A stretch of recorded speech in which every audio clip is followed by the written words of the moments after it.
Selama bulan Mei dan Juni kita akan belajar tentang knowledge and understanding atau pengetahuan dan pengertian. Nanti akan lanjut lagi ya, Saudara ya, itu bicara tentang hikmat. Jadi secara khusus di bulan Mei dan Juni ini itu tentang pengetahuan dan pengertian, dan kita akan belajar dari nanti khotbahnya tuh berseri ya. Jadi kita akan belajar dari kitab Amsal. Dan kita tahu bahwa kitab Amsal itu adalah sastra hikmat. Jadi kita banyak sekali bisa belajar tentang bagaimana menjalani kehidupan ini sesuai dengan apa yang Tuhan mau. Hikmatnya Tuhan, bagaimana kita bisa menjalani kehidupan kita hari demi hari. Di kitab Amsal itu mulai dari katanya bangun tidur, makan, sampai mau tidur, itu hikmatnya ada, Saudara. Jadi luar biasa dan kita akan belajar bersama-sama. Dan untuk mendasari kebenaran firman Tuhan sepanjang nanti yang kita akan pelajari, hari ini saya akan berbagi kepada Bapak Ibu Saudara tentang satu hal yang sangat penting yang menjadi dasar dari pengetahuan, pengertian, dan hikmat, yaitu takut akan Tuhan. Sama-sama katakan dengan saya, takut akan Tuhan. The fear of the Lord, ya bahasa Inggrisnya itu fear of the Lord, takut akan Tuhan. Kita akan langsung baca ayat yang mendasari dari kebenaran firman Tuhan ini diambil dari Amsal pasal yang pertama, ayat yang ke-7. Nah kita akan baca sama-sama Saudara ya, ayat ini ya.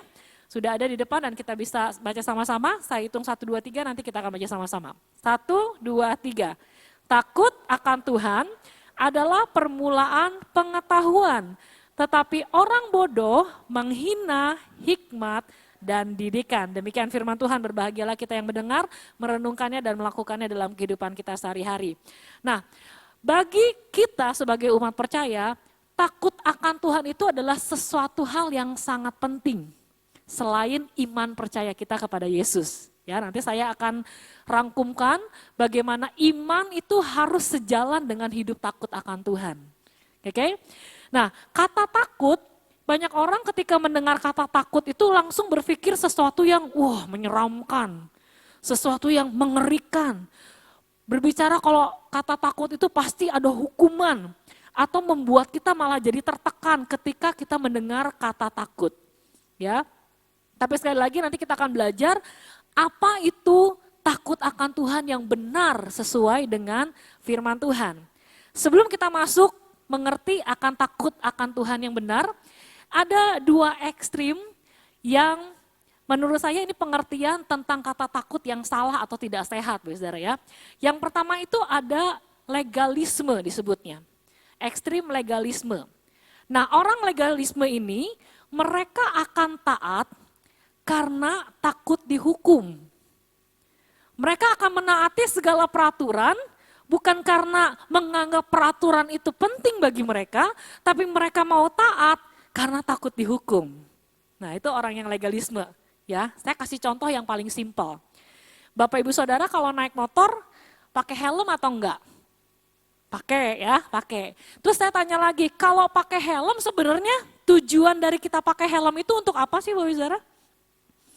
Melindungi ya, melindungi kepala kita supaya ketika kita berkendara naik motor, ketika misalnya jatuh atau ada kecelakaan, kepala kita terlindungi, betul? Itu kan tujuan yang benar untuk kita pakai helm ketika naik motor. Tapi sekarang kalau orang yang legalisme nih ditanya, kenapa kamu pakai helm waktu naik motor? Jawabannya apa Saudara? Tuh takut ditilang katanya. Atau pakai helm karena di sana ada polisi yang jaga gitu. Nah itu orang legalisme, jadi mereka taat tapi karena ada di ujungnya tuh takut hukuman gitu. Nah ini ekstrim yang legalisme ya Saudara ya. Kita bisa baca sebenarnya ini di firman Tuhan tuh ada ya. Firman Tuhannya di 1 Yohanes 4 ayat yang ke-18 bilangnya seperti ini. Di dalam kasih tidak ada ketakutan.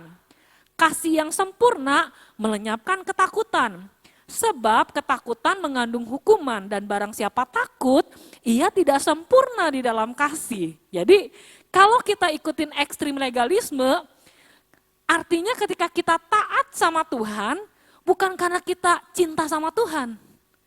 Tapi kita taat sama Tuhan karena, nanti kalau nggak taat, Tuhan akan hukum kita loh. Kalau kita nggak ibadah, nanti kamu keseleo loh gitu.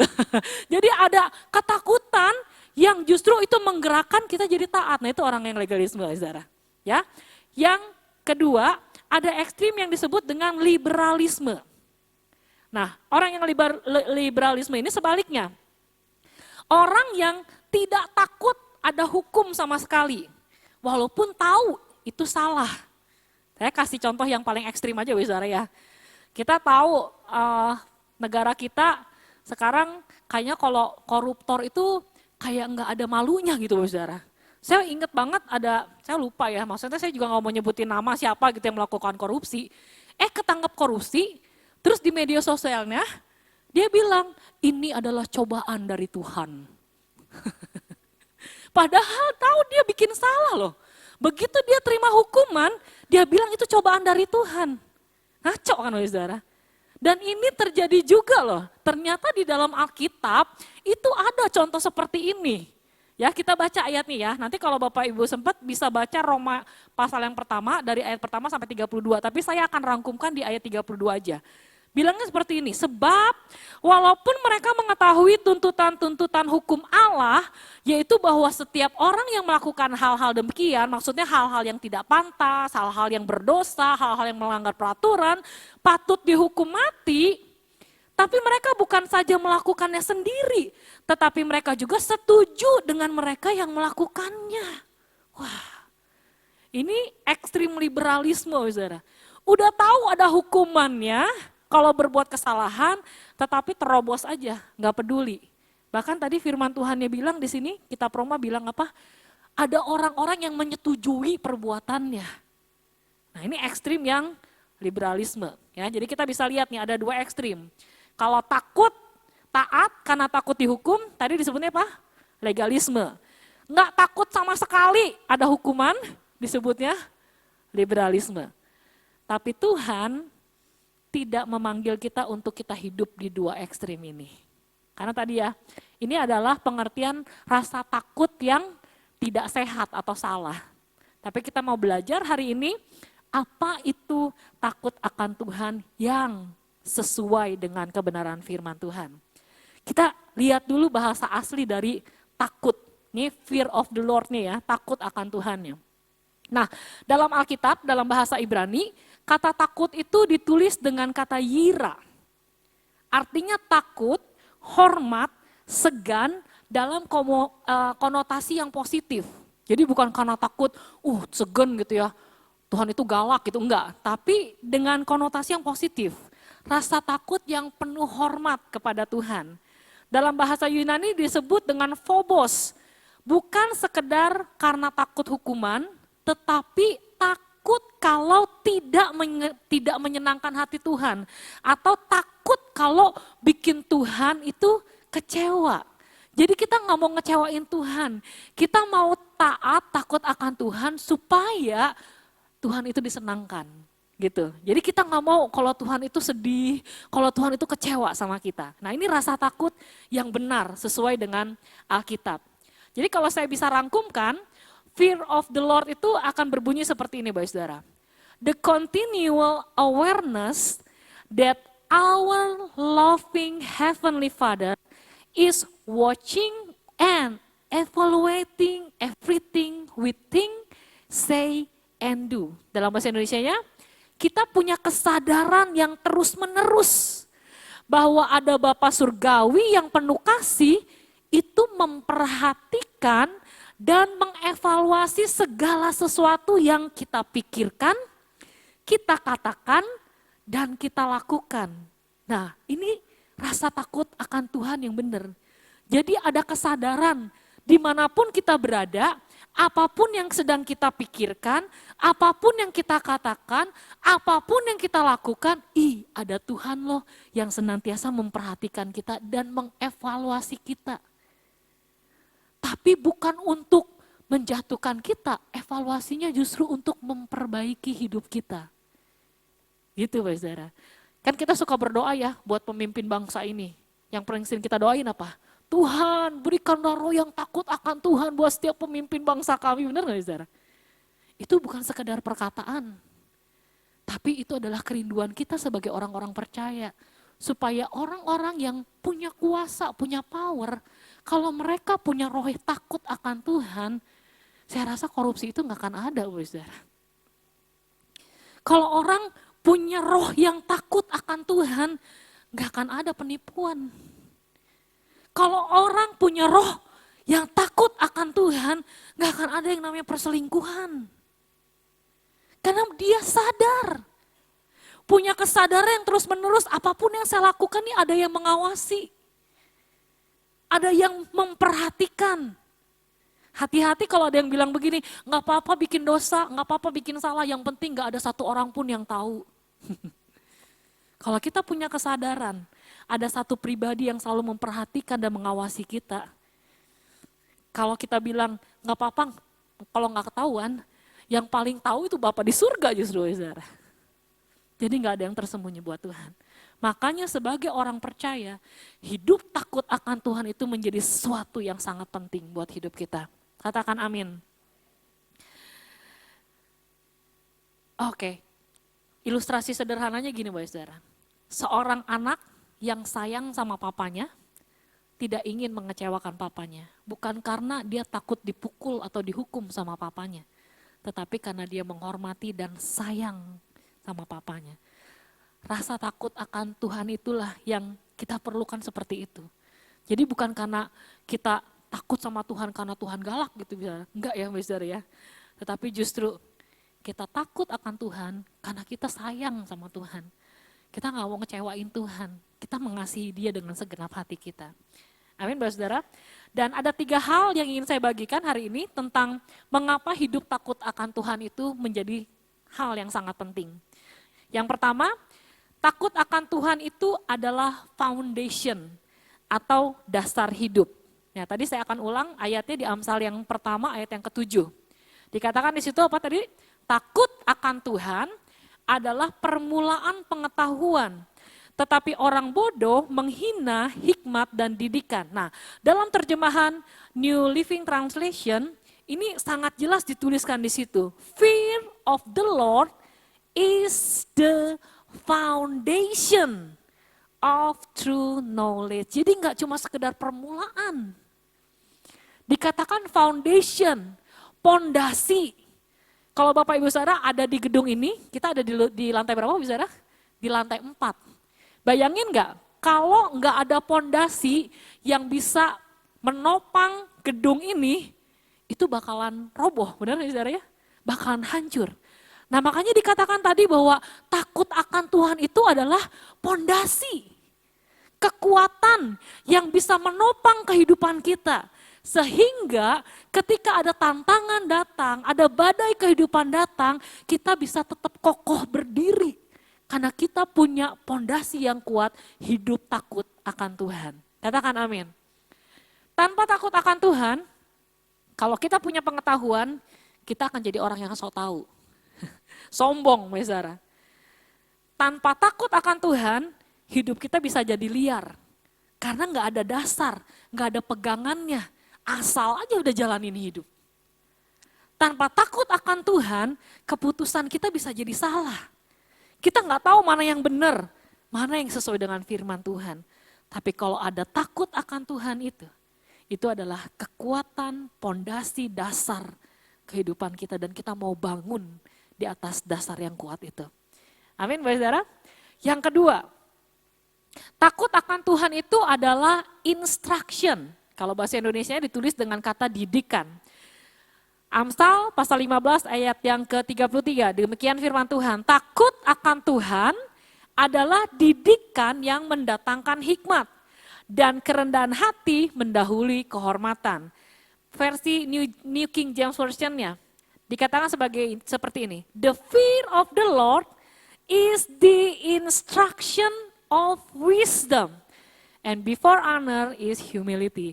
Bapak Saudara, kalau saya pakai terjemahan bahasa Inggris, bukan artinya saya sok-sokan mau English-Englishan gitu, enggak ya. Tapi terkadang ketika kita baca Alkitab, kalau kita baca terjemahan yang lain, itu akan bisa membukakan sesuatu yang, loh ini enggak bisa tercantum nih di bahasa Indonesia. Tapi ternyata di terjemahan lain, maknanya itu bisa lebih dalam. Gitu ya saudara. Jadi kita belajar bisa tahu makna sesungguhnya nggak cuma sekedar didikan katanya, tetapi instruksi.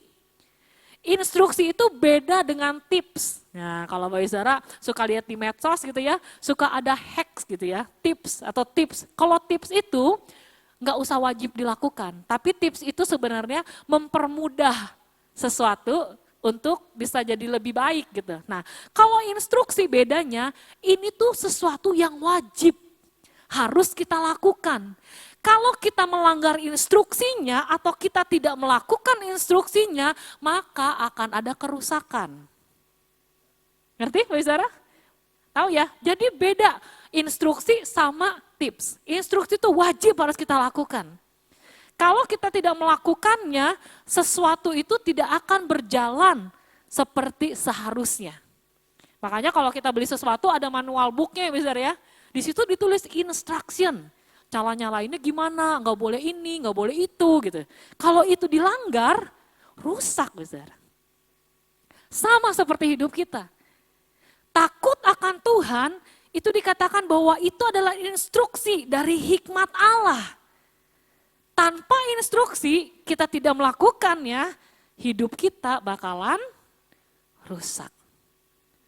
Jadi sangat penting punya roh yang takut akan Tuhan. Yang ketiga Bapak Ibu Saudara, takut akan Tuhan itu adalah sumber kehidupan atau fountain of life. Ya, di bahasa Indonesianya Amsal 14 ayat 27 bilang seperti ini, takut akan Tuhan adalah sumber kehidupan sehingga orang terhindar dari jerat maut. Amplified Bible katakan seperti ini, the fear of the Lord, itu ada kata referen ya, referen itu hormat artinya besar ya.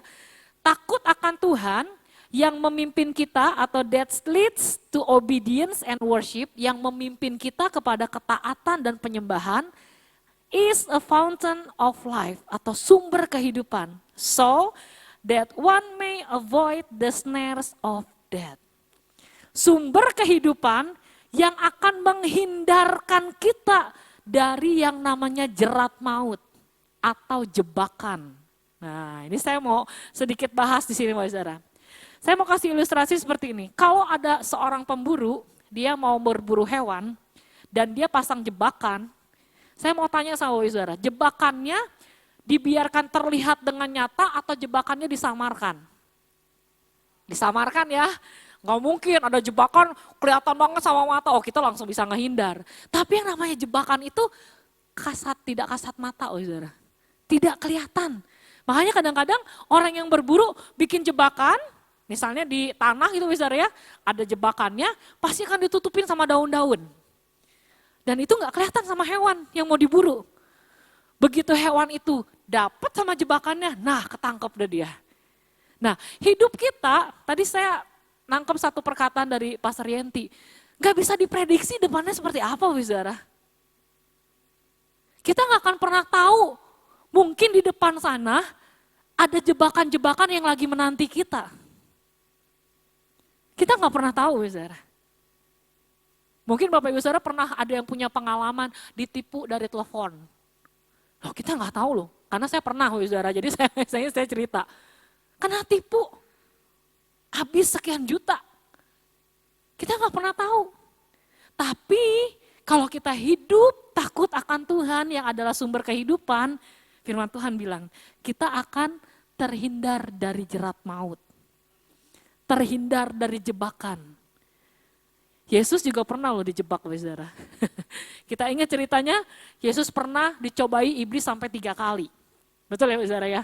Yang pertama, iblis bilang sama Yesus, kamu kan habis puasa 40 hari, 40 malam. Ubah batu ini jadi roti.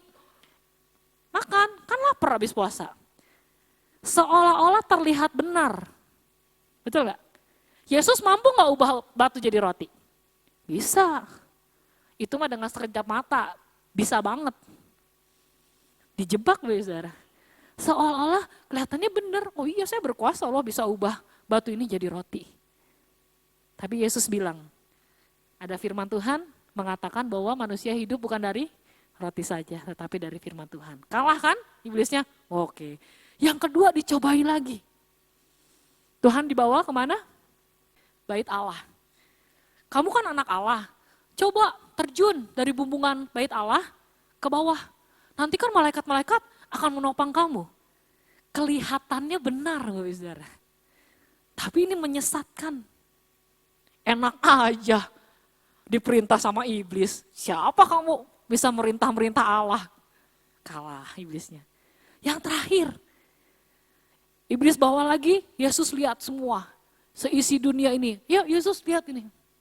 Sembahlah aku, maka semuanya akan jadi milikmu. Wah, dijebak lagi saudara.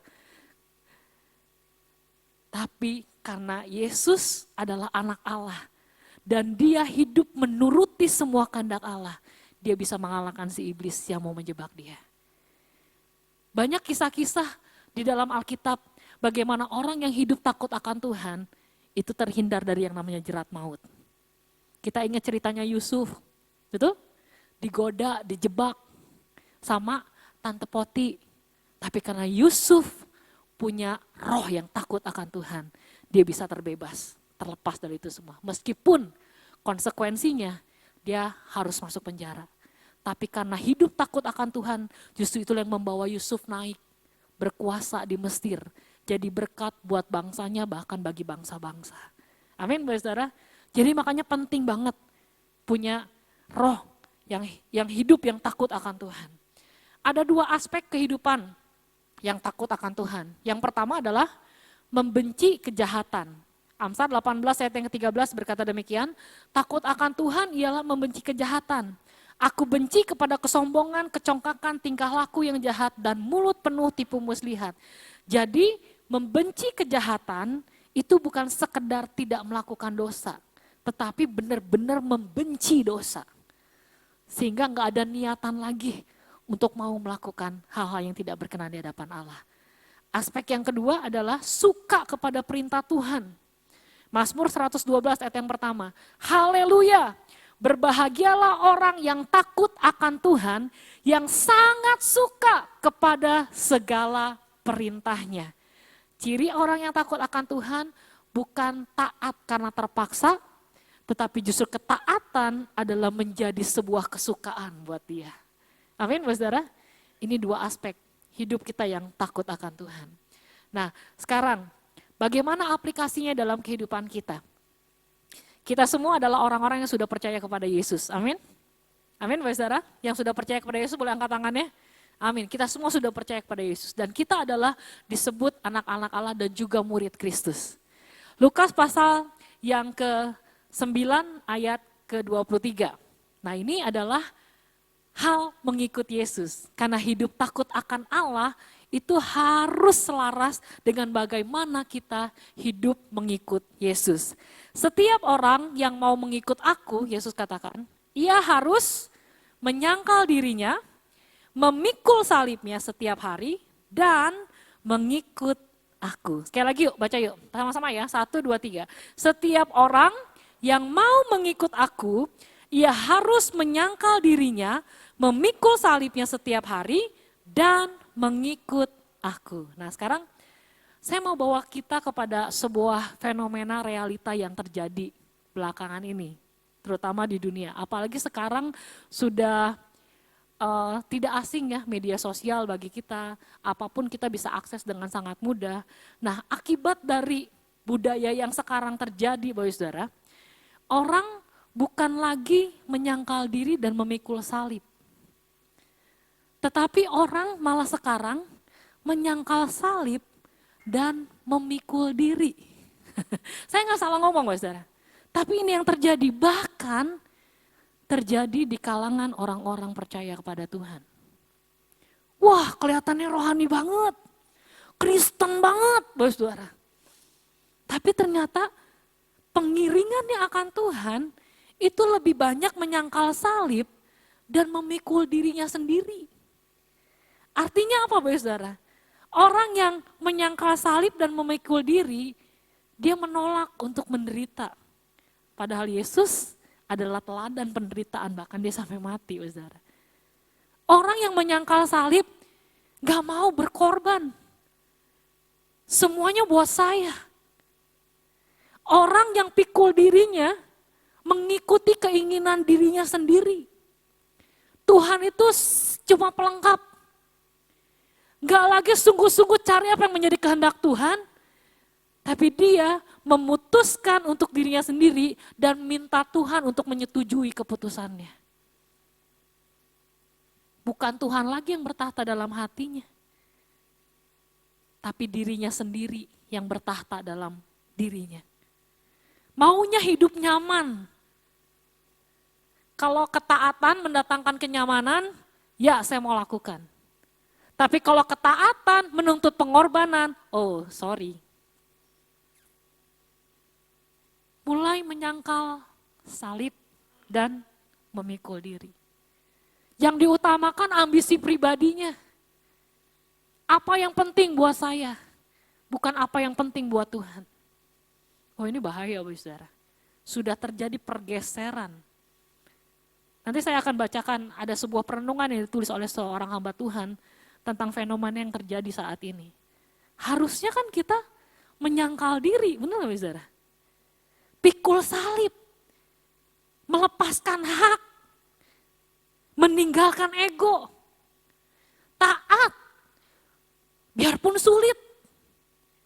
Hidup untuk menyenangkan Tuhan, bukan hidup untuk menyenangkan diri sendiri. Ini jadi satu perenungan yang dalam buat kita semua, Bapak Saudara. Hari ini firman Tuhan mengingatkan kita kalau mungkin hal ini lagi terjadi dalam hidup kita. Iya ya, saya kok lebih mementingkan diri saya ya dibandingkan saya mementingkan kepentingan orang lain, bahkan kepentingan Tuhan. Saya pengennya kalau ibadah nyaman. Begitu datang di gereja, kalau kursi yang saya dudukin biasanya ditempatin orang, saya mau marahin tuh usher. Dia nggak tahu siapa saya. Wih, tamu VIP. Kursinya nggak boleh didudukin sama siapa-siapa. Maunya disiapin tempat parkir. Oh, kalau di sini masih lega ya tempat parkirnya ya. Kalau di sentral mungkin agak harus effort sedikit gitu Bapak ya. Tapi terkadang, kayaknya kita mesti malu deh Bapak ya sama orang-orang yang ada di pedalaman sana. Mereka mau ibadah itu bisa harus nyebrang pulau Bapak. Berapa waktu yang lalu saya pernah pelayanan di Pulau Moa. Kami adakan satu pelatihan di satu gereja di kota Tiakur, itu Pulau Moa. Dan di Pulau Moa itu ada beberapa pulau kecil lagi, Saudara. Dan perjalanan ke sana nggak mudah, tapi orang mau bayar harga gitu. Terkadang kita yang sudah nyaman, begitu kenyamanannya diusik aja sedikit. Apa yang muncul? Egonya. Tapi hari ini firman Tuhan mengingatkan, saya juga diingatkan cara pribadi, Saudara. Karena firman Tuhan ini berbicara lebih keras dulu buat saya, Saudara. Mari kita belajar kembali kepada hal mengiringi Yesus, mengikuti Yesus itu yang sebenarnya seperti apa. Jangan kebalik. Kita mau belajar untuk menyangkal diri kita dan pikul salib. Amin, Saudara. Ada sebuah ilustrasi yang menurut saya ini bagus. Kita sekarang kalau apa-apa bisa custom, ya benar nggak Saudara? Pesan kopi, custom dong, less sugar, less milk, less ice, atau bisa no sugar, tambahin lagi shotnya, espressonya 1 shot, di custom. Mau pesan makanan, saya mau potongan dagingnya yang fillet aja, bisa di custom semua. Mau pesan martabak, jadi ingat sama Bang Herbert nih. Mau pesan martabak, bisa custom nggak? Bisa. Semua kayaknya sekarang bisa di custom. Mobil aja bisa di custom. Dari original ditambahin ini, ditambahin itu, supaya makin keren. Nggak salah dengan hal itu, Saudara. Nggak ada yang salah dengan hal itu. Tetapi yang bikin jadi salah adalah ketika kita mengcustom pribadi Tuhan sesuai dengan selera kita. Itu yang jadi salah misalnya. Kita memandang Tuhan, kita mau taat, hidup takut akan Tuhan, tapi sesuai dengan selera saya. Oh, suruh memberi untuk misi. Sorry ya, nggak sesuai sama selera saya. Ayo ikut life group. Kita harus hidup dalam komunitas. Nggak sesuai sama selera saya.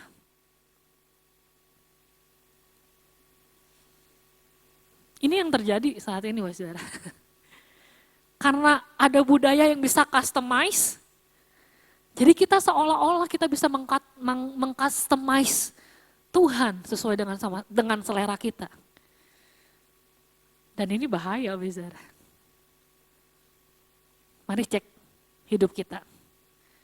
Apakah hidup takut akan Tuhan yang mau kita jalani hanya karena kalau Tuhan sesuai sama selera saya?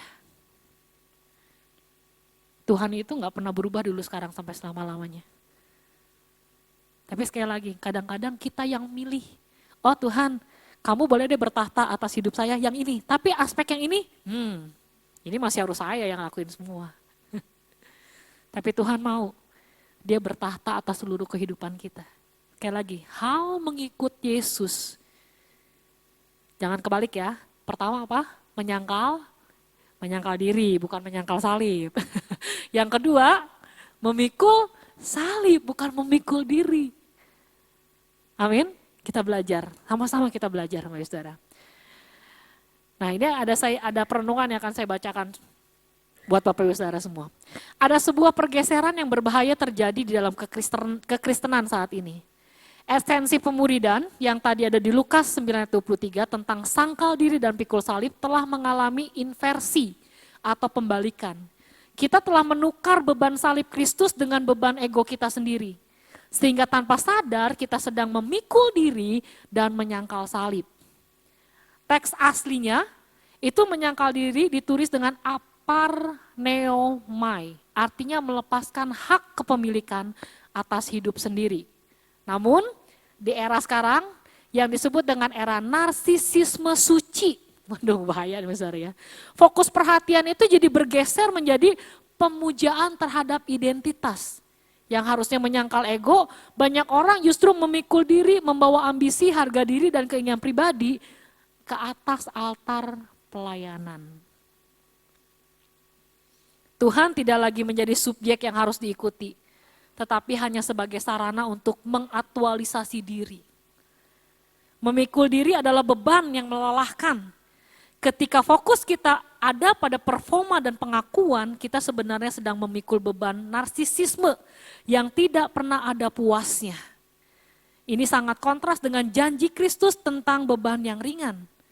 Salib secara teologis adalah simbol ketaatan yang mematikan keinginan daging. Menyangkal salib berarti menolak aspek-aspek kekristenan yang mengandung ketidaknyamanan dan pengorbanan. Ketika orientasi berubah menjadi pikul diri dan sangkal salib, struktur iman mengalami kemerosotan dari kristosentris yang adalah Kristus sebagai sumber atau sebagai pusat kepada manusia sebagai pusat. Motivasi kita dalam mengiring Tuhan bukan lagi didasari oleh ketaatan dan kasih, melainkan oleh kenyamanan dan keuntungan pribadi. Tujuan hidup beriman bukan lagi untuk kemuliaan Tuhan, melainkan demi kebahagiaan diri sendiri. Jika kekristenan tidak pernah membuat kita merasa rugi secara duniawi, mungkin kita tidak sedang memikul salib, melainkan hanya sedang memikul hobi religius yang nyaman bagi ego kita. Dan untuk membalikan kembali paradigma ini, kita harus berani untuk jujur. Kita harus berhenti memikul berhala diri yang berat dan mulai menyangkal diri kita.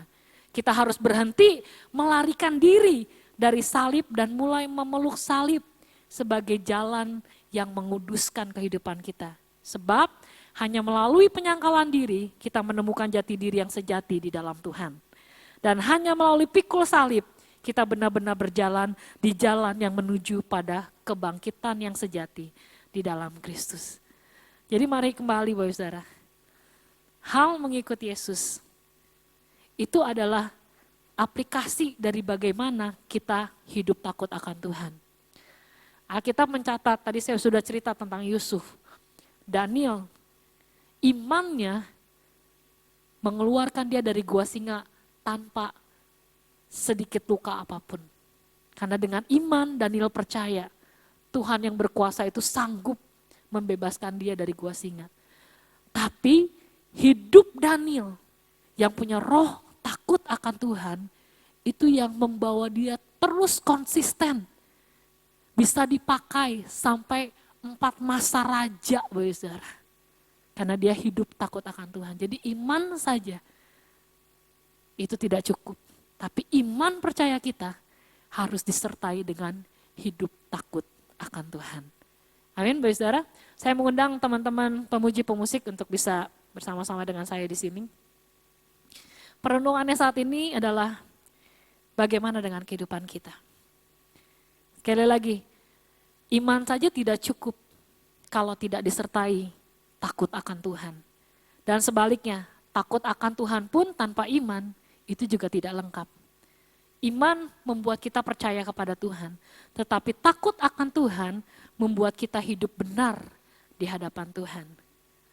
Kita akan baca satu ayat terakhir dari Filipi pasal yang kedua ayat yang ke-12. Filipi pasal yang kedua ayat yang ke-12. Kita akan baca ayat ini bersama-sama ya Bapak Saudara ya. Mari kita baca sama-sama, 1, 2, 3. Hai saudara-saudaraku yang kekasih, kamu senantiasa taat. Karena itu tetaplah kerjakan keselamatanmu dengan takut dan gentar. Bukan saja seperti waktu aku masih hadir, tetapi terlebih pula sekarang waktu aku tidak hadir. Iman menyelamatkan kita. Tetapi firman Tuhan tadi bilang, iman yang menyelamatkan kita, kalau kita tidak mengerjakan keselamatan itu akan menjadi percuma. Karena justru kerjakan keselamatanmu dengan takut dan gentar, itu adalah bukti bahwa kita hidup takut akan Tuhan. Jadi mari sama-sama kita belajar, menyerahkan hidup kita, supaya Tuhan memimpin kita, biar roh yang takut akan Tuhan itu ada dalam kehidupan kita. Iman menyelamatkan kita, tapi hidup yang takut akan Tuhan, itu akan membuat hidup kita terhormat dan berkenan di hadapan Tuhan. Seberapa banyak di antara kita yang mau hidup berkenan di hadapan Tuhan? Mari miliki roh yang takut akan Tuhan. Amin, saudara. Mari sama-sama bangkit berdiri. Kita akan sama-sama berdoa untuk kebenaran firman Tuhan sore hari ini. Terima kasih Tuhan. Kita mau sama-sama berdoa merenungkan kebenaran firman Tuhan.